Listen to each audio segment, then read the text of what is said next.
Demain, les hommes et les femmes seront-ils égaux? C'est à Paris en 1970. Dans le lit conjugal, Jeanne pense à la journée qu'elle vient d'endurer. Les jeux de mots porno de ses collègues, sa triste fiche de paye et la tarte brûlée qui a déçu son homme. Espèce de... Depuis l'époque de Jeanne, la condition des femmes dans le monde s'est un petit peu améliorée. Par exemple, entre 1970 et 2011, dans les pays de l'OCDE, la proportion des femmes en âge de travailler ayant un emploi est passée de 46 à 57%.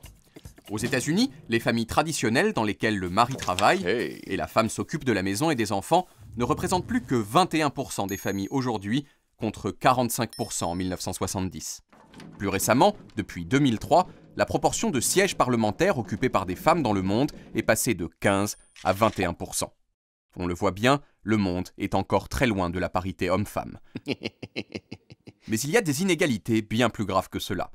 127 pays dans le monde, dont 12 membres de l'Union européenne, ne considèrent toujours pas le viol conjugal comme un crime. Au moins 3 millions de fillettes risquent l'excision chaque année, et 50 nations du monde ont un âge légal de mariage des femmes inférieur à celui des hommes. Pour synthétiser toutes ces données, l'ONU publie depuis 1995 une note d'égalité des genres pour chaque pays du monde. On peut ainsi calculer la note moyenne de la planète en matière d'égalité homme-femme. Entre 1995 et 2011, elle est passée de 11,3 à 11,9 sur 20. Au niveau de la planète, les hommes et les femmes sont donc à peine plus égaux qu'il y a 20 ans. Et à ce rythme, le monde n'atteindra l'égalité parfaite des genres qu'en 2201.